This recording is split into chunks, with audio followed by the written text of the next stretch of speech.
Biz bir aileyiz. Bugünlerde yanında olmayacağız. Ne zaman olacağız, tamam mı?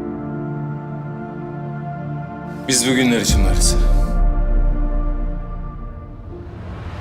Yapabilecekleri kötülüklerin en son noktası. Medusa devam yani. Şimdi sizden istediğim bu şerefsizlere güzel bir ders vermeniz. Yumruğumuzu vurun tepelerine. Geliyorlar. Yavuz ne olur yardım çağır. Telefonun tersizim, hiçbir şeyim yok. Yalnızca ikimiziz. Yavuz'la Bahar'ı almadan dönmek yok. Emredersiniz. Sanırım açığa çıktım. Ben bu görev için hayatımı ortaya koydum. En sevdiklerimi kaybettim. Medusa planını çözmeden bu görevden ayrılmaya niyetim yok. Söz yeni bölümüyle pazartesi akşamı Star'da.